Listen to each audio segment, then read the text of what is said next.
আপনি কি জানেন একটি ছোট্ট নীল ফুলের সাথে জড়িয়ে আছে মহাদেবের এক অলৌকিক রহস্য, যে ফুলকে বলা হয় নীলকণ্ঠ ফুল। লোকবিশ্বাস বলে এই ফুল শিবলিঙ্গে চড়ালে জীবনের অশুভ শক্তি দূরে সরে যায়। কিন্তু প্রশ্ন হলো, কেন এই নীল ফুল মহাদেবের এত প্রিয়? আজ জানলে আপনি অবাক হয়ে যাবেন। পুরাণ অনুযায়ী সমুদ্র মন্থনের সময় উঠে এসেছিল ভয়ঙ্কর বিষ, হালাহাল। সেই বিষের আগুনে ধ্বংস হতে পারত পুরো সৃষ্টি। তখন দেবতা আর অসুরদের রক্ষা করতে মহাদেব নিজেই সেই বিষ পান করেন। বিষ গলায় আটকে যাওয়ার কারণে তার কণ্ঠ নীল হয়ে যায়, আর সেই থেকেই তার নাম হয় নীলকণ্ঠ।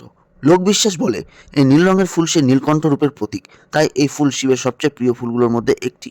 অনেক সাধু সন্ত মনে করেন নীলকণ্ঠ ফুলে থাকে এক বিশেষ ইতিবাচক শক্তি। বিশেষ করে সোমবারে বা মহাশিবরাত্রিতে এই ফুল শিবলিঙ্গে অর্পণ করলে মন শান্ত হয়, নেতিবাচক শক্তি দূর হয়ে যায়, এমনকি জীবনের বাধাও কমে বলে বিশ্বাস করা হয়। গ্রামের বহু পুরনো মন্দিরে আজও এই ফুল দিয়ে বিশেষ পুজো করা হয়। একটা রহস্যময় কথা আজও অনেক জায়গায় প্রচলিত: রাতে নীলকণ্ঠ ফুল গাছ থেকে তুলতে নেই, কারণ বিশ্বাস করা হয় রাতের সময় এই ফুলে দেবশক্তির উপস্থিতি থাকে, আর সূর্য ওঠার পর ভক্তিভরে ফুল তুললে তবেই মহাদেব খুশি হন। যদিও এগুলো বিশ্বাসের বিষয়, তবুও আজ বহু মানুষ এই নিয়ম মেনে চলেন।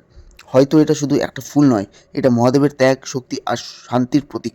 তাই পরের বার যদি কোথাও নীলকণ্ঠ ফুল দেখেন, একবার অন্তত ওম নমঃ শিবায় বলবেন। কে জানে, মহাদেবের আশীর্বাদ হয়তো আপনার উপরও নেমে আসবে।